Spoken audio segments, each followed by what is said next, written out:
welcome to Education, Leadership, and Beyond, Surviving and Thriving. My name is Andrew Mavrata, host of the show, and happy to be here live on Facebook. Proud member of the Education Podcast Network, Voice Ed Radio Canada, wherever you are taking in your podcast. I'm excited that you're with us. We are live here on June 6th, and I'm really excited to talk to today's guest, Paul Babcock from Illinois. I'm listening to Paul's book right now. He was so gracious that he was able to figure out how to get it to me on Audible. The Team is the name of his book. A lot of stories about life, leadership, and baseball.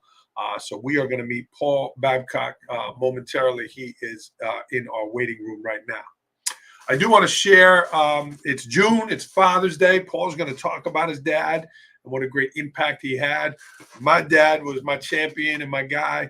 But it's Father's Day at the end of the month here. And we are running the Dads, Leaders, and Father Figure Summit.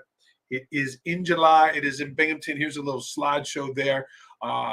Where's the date there? July 29th, Monday. It's Binghamton, New York. It's a leadership event for dads, leaders, father figures, men who are trying to grow and be the best they can be.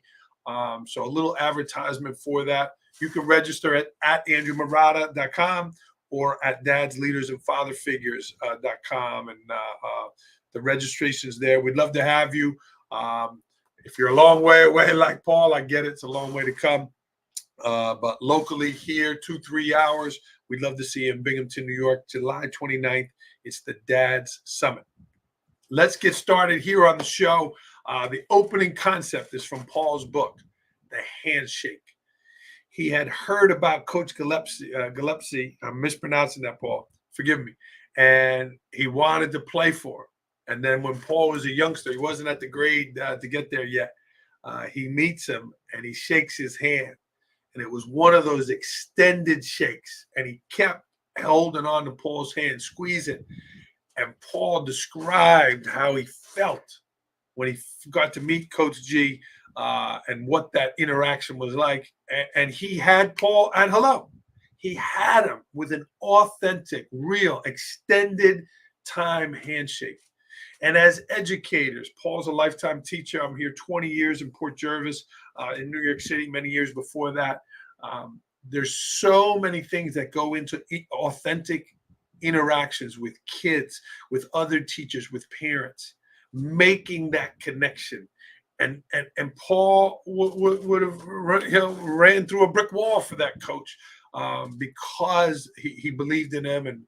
And he described that Coach G made him feel like the most special kid in the world with that handshake. So that story hit home to me. I admired that. I admired Coach G, and I haven't even met him. But I think it's important that we make those authentic connections with kids, whether it's a handshake, a high five, a fist bump, a hug, a look in the eye, a wink, and let them know that we're there and certainly make those connections. So that's our opening concept. Let's get started. Let's bring Paul into the show from Illinois. Welcome, Paul Babcock, to Education, Leadership, Beyond. Thanks, Andrew. I appreciate you having me on. It's quite an honor. Yeah, excited. Met Paul through the Success Hotline. We'll talk about that in a little bit. He's an author. He's a coach. He's a lifetime educator. Paul, you're just 29 years. You just finished last week. Are you catching your breath? Are you building your lesson plans for next week? Where you are right now in your calendar? Where are you at? Well, I've been doing it so long that without repeating things too much, it's one of those things where I have such a passion for it. I feel like I can push away in the summer and not think too much about it till there's a couple weeks to go in school, and then I start getting geared up. But it's something that I've loved to do. I'm actually a little afraid of retirement because I want to make an impact on people, right? Yeah. And that's why I got into it. I'm starting to see a little bit more, the older I get, a little bit more of the disconnect where kids don't think I'm as hilarious as I think I am. So, I got to feel like I'm making them laugh as well. And when that's not happening as often, maybe it's time for somebody younger to impact them and be a little bit closer to them. Well, and I know you have plans. The second book is coming out. You're going to start doing some speaking and all of that. And the impact is different Paul. I told teachers who left the classroom to become an administrator, they said the same thing. I'm not going to have an impact on the kids. And it's a different impact. It's a different type of connection. So we will get you there. Paul, incredible. I'm listening to your book now, The Team. I just loved the stories, the connections there, so much intertwined of your life. But before we get to that, again, 29 years teaching. What is your summer routine now? I know you're very disciplined. What's your summer routine away from school? Well, every morning I try to get up, and I don't try. Every morning I'm blessed to get up, and I do a little meditation, then I do a little prayer, a little bit of a workout. I've listened to other people who said you shouldn't try to multitask. Well, my multitask is as I'm going for a walk, I'll do like a gratitude walk. I don't know if John Gordon, he talks about that a lot. But I'll also go through the ABCs from Mr. Gilbert. I do that. I recite a poem to myself that means a lot, If by Rudyard Kipling. And I'm going through different podcasts. I do this, a couple of YouTube videos, real short, quick little things that remind me about what's important to inspire me so I can try to inspire other people as well. I love it. Paul, you heard the opening concept about the handshake, and we'll get into the book here shortly. How do you feel that relates about interactions with kids and making them smile, making them connect to you and your message? Well, it's interesting. Before COVID happened, we'd always do High Five Friday. Kids are kind of celebrating the end of the week, and hey, you've done this. We're ready for the next week. And I've been thinking, hey, it's time to start bringing that back. Is that there is that human, just part of the touch, and I know as teachers, that's kind of taboo, but it is something that kids like to know that you care. And there's any way that you can show them you care. I think it's really important. And sometimes it's as simple as a smile. Showing that you're excited about what you do will hopefully rub off on them and make them excited, even if they don't care for your content area. I'm a history teacher. I love what I do. And I think if they see that, they will start to feel the same way. And Coach Gillespie specifically, that extended handshake, I felt like it was frozen in time. And I'm listening to the book. I could see you, and I could see him looking at you, making you feel like you're the most special person. Tell me about that interaction when you first got to meet Coach Gillespie. Well, it's strange. You don't really realize the impact things have on you until years later. Yeah. But it was just something special. I'm like, I'd never had an adult look me in the eye and ask me questions like I am the most important person in the world. Wow. I mean, here was a guy who maybe there's still a lot of people who don't know who he is, but his accomplishments in the world of sport at the collegiate level is second to none. And yet he wanted to know about me and who I was. Wow. Because he never knew who was that person that would put him over the top and help him win a national championship. And he happened to get a bunch of guys just like me, and we're able to make it happen. Wow. Well, I'm only in your sophomore year, so I would have to to get to that championship. That's exciting. And man, you had a great run there. But the book, really, I mean, growing up, you tell a story about your family, 9 brothers and sisters, your parents grew up on a farm in Illinois. Tell me about your inspiration to write the book, The Team. The link to buy it is in the show notes. It's on Audible, read by Paul himself. It's really heartwarming. It's authentic. It's all American, Paul, really. And I was thrilled to listen to it. So tell me about your inspiration, the book, The Team. Well, a lot of it, I wanted to acknowledge Coach Gillespie as a local Midwestern kind of small time college coach. We're NAIA, but somebody who can make an impact on the world. And maybe it's not on the world, maybe it's on your portion of the world. And when you impact people, that can have a ripple effect to other places. I mean, he coached thousands and thousands of young men. Wow. How many of them went on to be coaches and teachers because of him is amazing. So as Dr. Gilbert says, you can count the number of seeds in an apple, but you can't count the number of apples in a seed. and he planted so many seeds. Look at that. You got it. Yeah. Yeah. So I thought that was important. I was inspired by Rocky, never giving up and fighting for what you want, believing in yourself. And I thought my story was a lot like that. I'm a normal person, just like anybody else. But yet all of us have something inside ourselves that is unique and special. And Coach Gillespie brought that out from that very first moment that I met him. Yeah. And you worked your tail off to get there, from your dad dragging you down, signing you up for Little League, to the games off the wall. I love how you described throwing the ball off the wall. And you fumble it, you're here first and second, you're on the Pittsburgh Pirates, you and Andy Van Slyke. I mean, I felt like I was there with you, Paul. You're a great storyteller. What was it like for you to land? I mean, you played football and baseball when you got to college. But leading up to that, all through high school, all of that, to land in college and play, what was that like for you? Well, I think the farm, being the youngest of 10, everybody in our family had a different personality.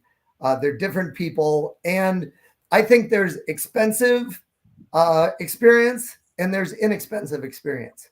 Expensive experience is when you make mistakes yourself and you learn from it.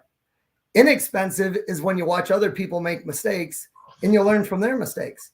So being the youngest of 10, I had plenty of examples, and I have great brothers and sisters, but like all of us, they screw up, right? So I learned from them. And then from my parents, who are the two of the most hardworking, devoted people, married for over 68 years. Wow. They were a great example of what Americans should be like. So I get a little, there's so much pride that goes into going, look what I was a part of. Yeah. So it was special. I like the mistakes of the bales of hay falling off the truck. Yeah. Stories there, letting your dad sleep when he worked a double shift, and just so much, riding the bike, when you went across the road, you almost got hit. It was just story after story there, just really beautifully told. How was the process for you writing, Paul? A lot of people talk about writing a book. Not many do it. What was that process like for you? Well, so it goes back to the farm, right? Where my dad, if you want to have championship pigs, you got to walk them every day. You got to wash them every couple of weeks. You got to do all this. There's a process to it. You stick to it, you work. Not like Dr. Gilbert says, knowledge minus action equals nothing. So it was part of, what do you do every day to build up to where you are? Winning prizes with my pigs, getting a lot of money for my pigs, that taught me, hey, it's just about getting started, right? Brian Cain talks about it's the start that stops most people. So I heard from some podcast or some book, the 15-minute rule. If you start and you do something for 15 minutes, there's a good chance you're going to do it longer. So I dedicated myself to 15 minutes a day. I would start writing, and I would just, whatever came to my mind. Sometimes it was just sketching an outline, or, hey, here's a story. Where am I going to put it in? So those 15 minutes I thought were very valuable. One of my favorite books, I think his name's Jeff Olson, called The Slight Edge. Talks about mastering the mundane. That's something I'm really good at. Having a project and deciding this is my goal and I'm going to stick to it.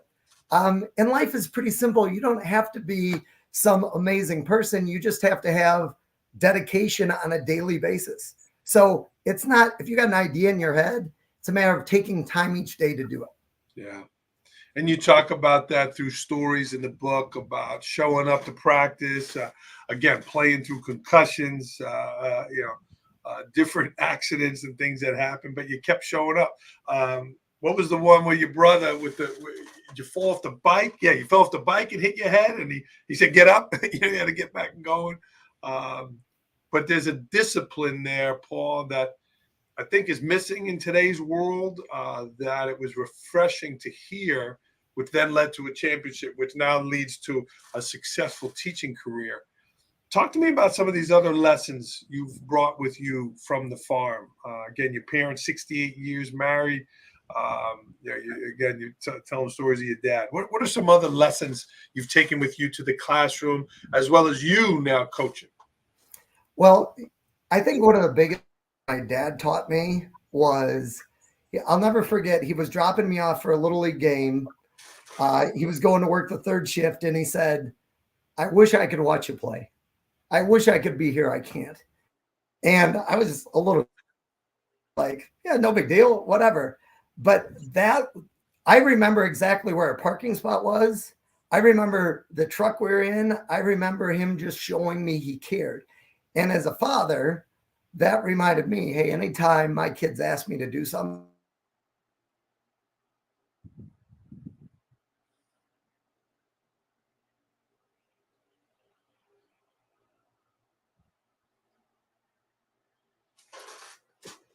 Paul, you froze here. I don't know if, hope we didn't lose you. If you're with us live, yeah, Paul, I'm not sure if you can hear me. You froze here. If you are watching live, can you jump in and say hello? Let me know where you're watching from, who's watching live here, while Paul hopefully can get back to us. Paul, I don't want to refresh. Maybe refresh your screen, Paul, if you can hear me.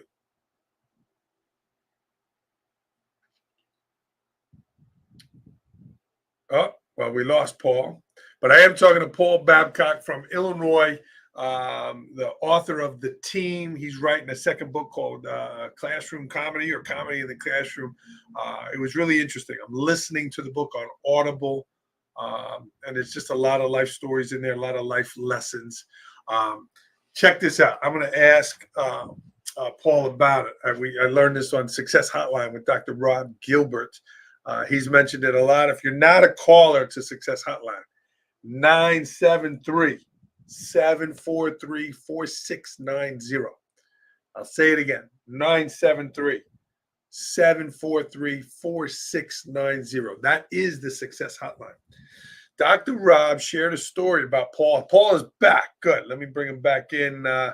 Good, Paul. Just like in on the farm. Something goes wrong, you work hard to get back on. Appreciate it. that's right. Yeah. You were sharing about a lesson from your dad. Oh, so I don't know where we left off, but the fact that he said to me that I wish I could be there told me everything. Yeah. You know, that even when he can't be there, I'm thinking of you. So I made the promise to myself anytime one of my kids asked me, hey, let's go have a catch, let's go hit, let's do the ground balls, I'm going to do it. Even when I'm tired, even when I have other things I'm going to do, I'm going to stop what I'm doing and give time to you. And I've told my classes, sometimes bad, but hey, when it comes down to it, if it comes to grading your or doing something with my family, your papers may have to wait a day. And I tell them, you guys need to understand, I care about you guys, but family's always got to be first in your life and in my life. Yeah, great priorities there.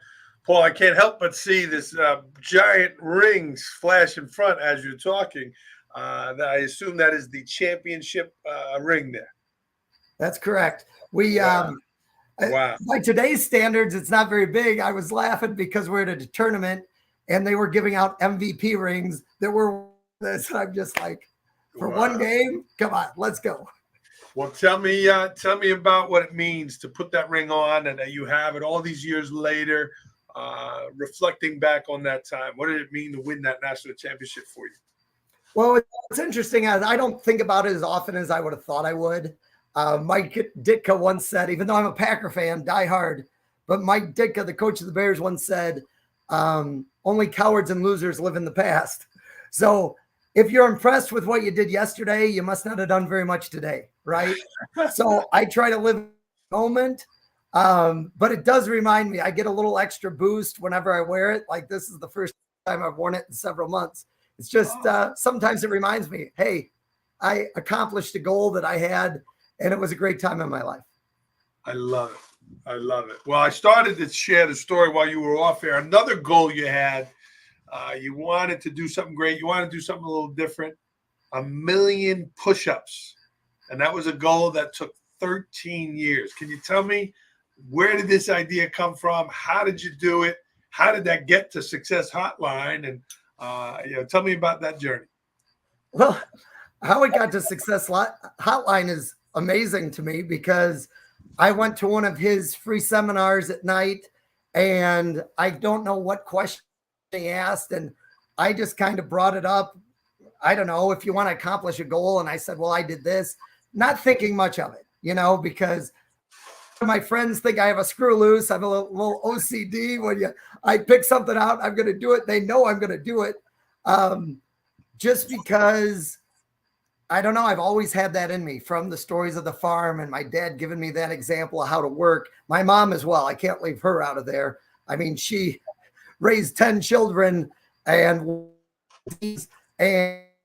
was phenomenal at everything she did. But anyhow, now I kind of forgot. I got a little sidetracked to what I was doing. Yeah, the push-ups. Is why I did the 1 million push-ups, right? And I just kind of told the story, and he goes, "You did." And I explained the story, and he was like, "That's amazing. That's exactly what the Success Hotline's about." Yes. And to me, it was like Master the Mundane, from Jeff Olson's book. It's one of those things that you just do it. You show up, and half a life is showing up. My Uncle Bob lived to be 101 and a half. He was a tank driver in World War II, Battle of the Bulge. Wow. And every time, he 10 years till he was 97, I think, telling stories. And what he would always tell my students, you will always have a job if you're willing to work. And to me, that I'm developing a talk that I want to give on TED called The Dirtiest Four-Letter Word. And it's because a lot of people don't want to work. And you feel so good about yourself when you accomplish something. Or for me, it was like, all right, what's next? You accomplish something, now it's time to move on. My Ditka rule, right? Wow.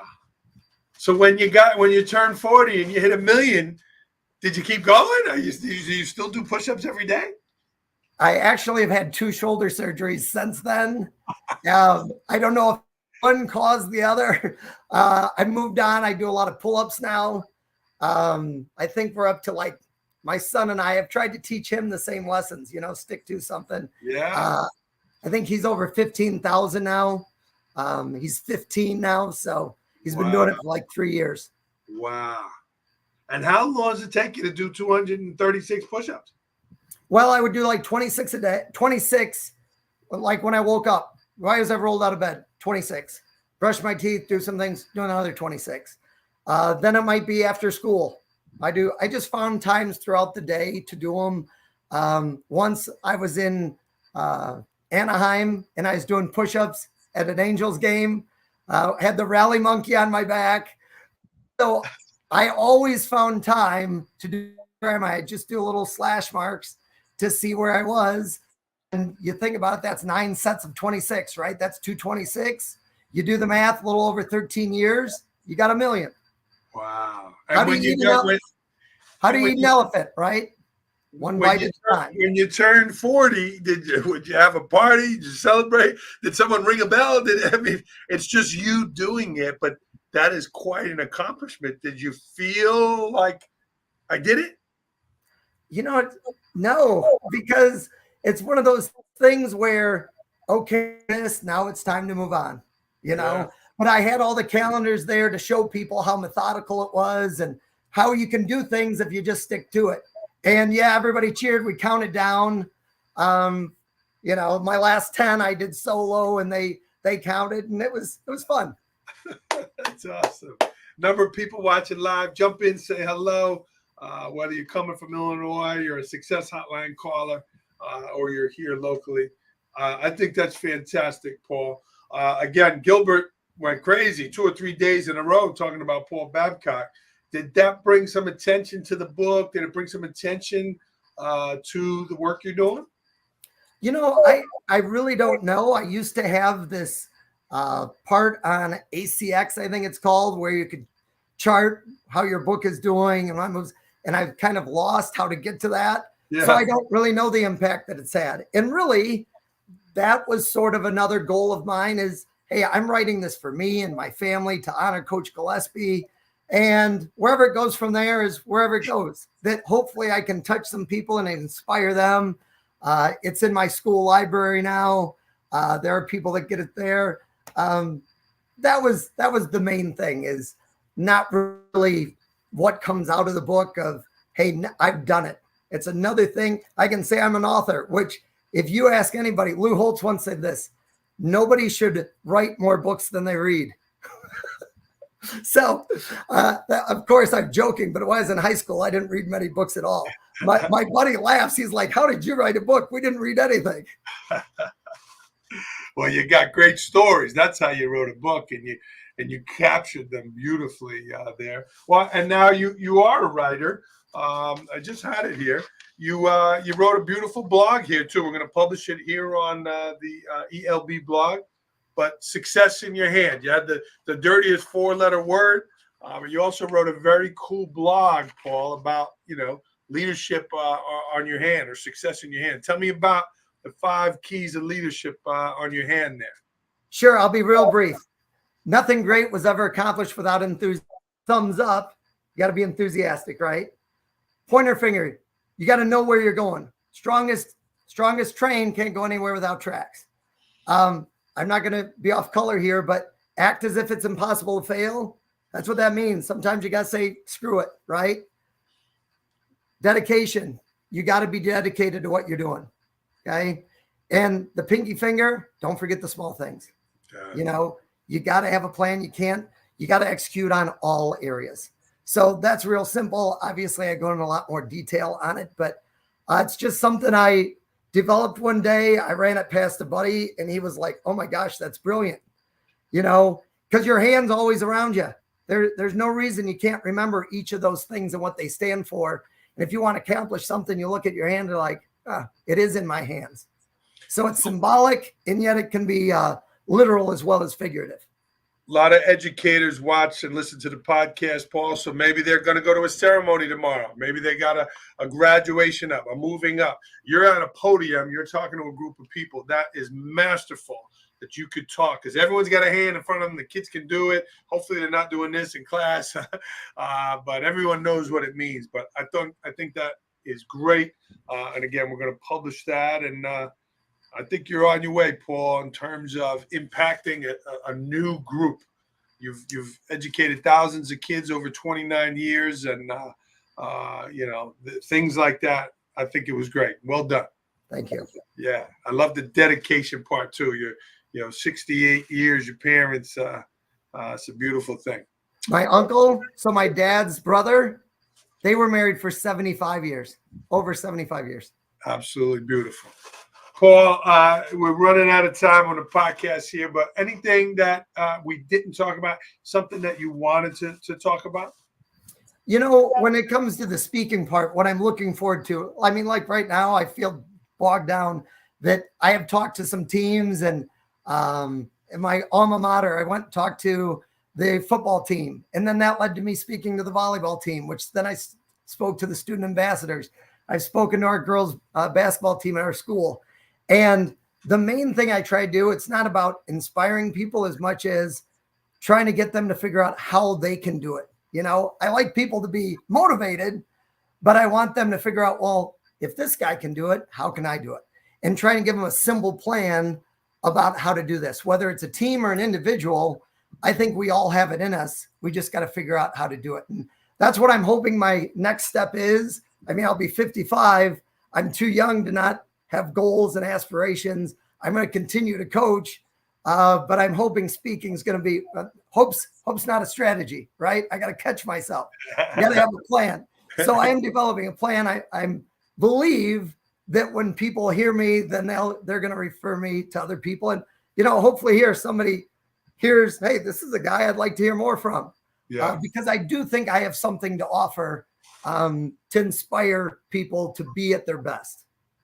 Well, Paul, another thing, again, very authentic and all that, but the longevity that you've put in and still to be in great shape and have that enthusiasm and have that passion.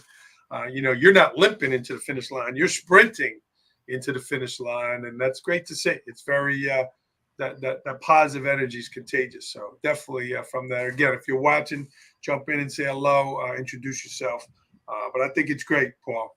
I think it's great. Thanks. Paul, my motto, my theme is surviving and thriving.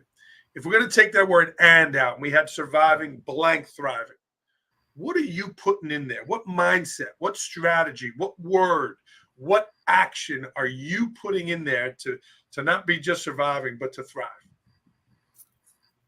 In order to thrive, you got to work. It's that dirty 4-letter word, right? You got to put in the time every single day. And to me, I've had, I think, some success by simply working, deciding to show up day after day. So mastering that mundane is, I believe it's always going to work. That's why I've tried to teach my kids. My oldest daughter has gotten a free education. She got a free education to Ball State, and she's in the ACE program through Notre Dame. You know how to tell if somebody went to Notre Dame? They tell you. What I love about it, it was free. Wow. Because she applied and she worked. So she's taken a lot of the principles that her mother and I have shown her and is doing the same thing. And it gives me a lot of pride to see my own children follow the example that we've set for them. Well done, and congratulations there. Work, that's going to be one of the books coming up from me, Paul. Surviving blank thriving. I haven't heard work, so we're going to put that in there for you. Thanks. Awesome. All right, Paul, rapid fire is bottom of the ninth, 3-2 count. These are quick answers. You got to swing the bat. Are you ready? Yes. Here we go. Last book you read. Energy Bus, John Gordon. Love Gordon. Last movie you saw? The Judge, I think, on Netflix. Yeah.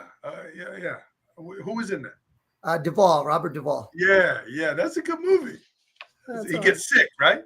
Yep. Yeah. Last concert you went to?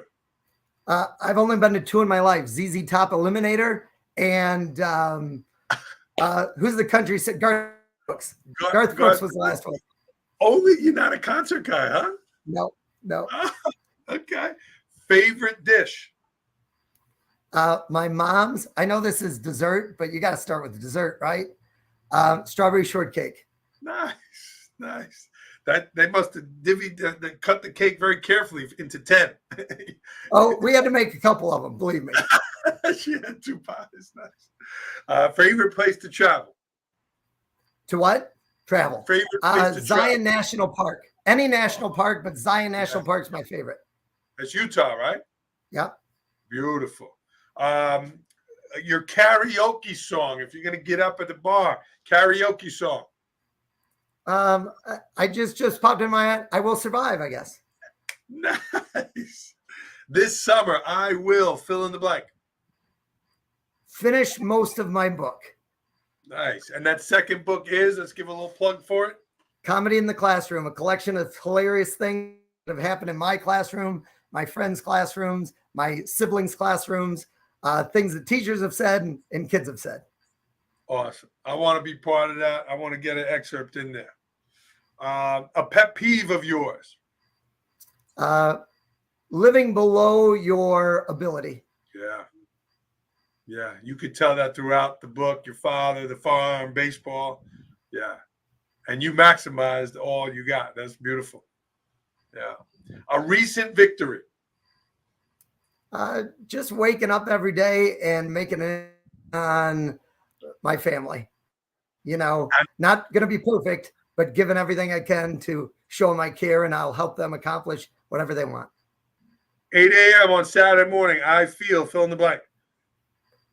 To be alive. Lucky to be alive. 100%. Best part of baseball? Everything. I mean, I would say the simplicity, yet the complexity. You will see things that you've never seen before in a game. So it's really amazing. I saw something the other day and I'm like, what just happened? Worst part of baseball? When it's not played properly, when you walk people and you're not engaged in the game. Yeah. People say it's boring. They've never kept score. You say that you said that. What do you think of all this stuff with the umpires and the replay of they're showing all these missed calls? I didn't think I would like replay, but I do think the way they're doing it is pretty good. Yeah. I'm impressed with how they've done it. And what about the rule changes of the timing of the pitch and stepping out of the box and all that stuff? I've heard it's actually helped pitchers focus more and batters focus more. I'm big in the mental game now. Mentioned Brian Kane earlier. not getting into your head too much, I think is important. So I'm surprised that I have liked the rules. One thing you're curious about. Life in general, everything, things that I don't know. You realize how dumb you are when there's no way to know everything. So I'm curious about a lot of stuff. Something about Paul Babcock that people don't know about. I may seem like I'm very stern and tough, but you get to know me, you'll know that I like to laugh, and I'll love you as much as anybody. I'll be as loyal and dedicated as any person on earth. He's the guy you want on your team. I love it. All right, Paul, these are, you got to pick one or the other. Okay, here we go.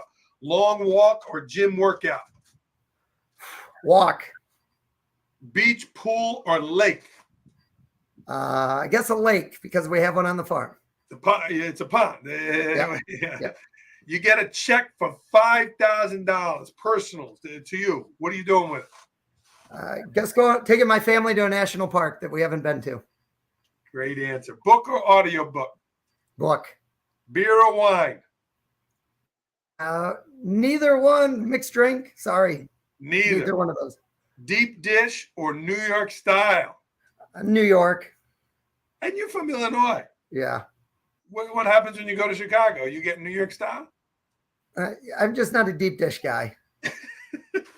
Winter or summer? Guess I got to take summer. In baseball, of course. Yeah. Cash or credit? Cash. Morning or night? Morning. Yeah, you're an early riser. Surviving or thriving? Surviving? Thriving. You are thriving. Paul Babcock, everybody. Disciplined, energized, teacher, author, coach. Paul, I identify with your style a lot. I admire you. Thanks for coming on. If people did want to reach out, Paul, they are interested in getting in touch with you about speaking or writing, how can they get in touch with you? My email is pretty simple. It's pbabcock92@gmail.com. I'll even give them my personal phone number. If you don't care, That's 815-545-9955. But I'm on, I still call it Twitter, pbabcock92. You can get a hold of me there. I'm on Facebook. I'm not on a lot of the other social media, but feel free. You look me up at Lincoln Way High School. You'll find my email there as well. So it's not hard to contact me. Cool. A quote, Paul? You have a quote to end this with? When you love what you do, you never work a day in your life. I think that was Confucius, and it's the best thing I can think of. I really do love what I do. You could tell.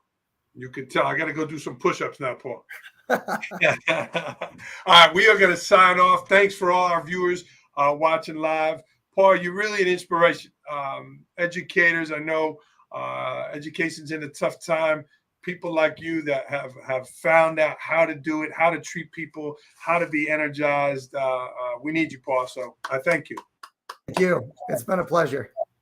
All right. Well, check Paul's book out. It's in the show links there. The Team. He's writing his next book. And if you have a funny story, reach out to him. Maybe he'll include it in the book. For sure. Thank you.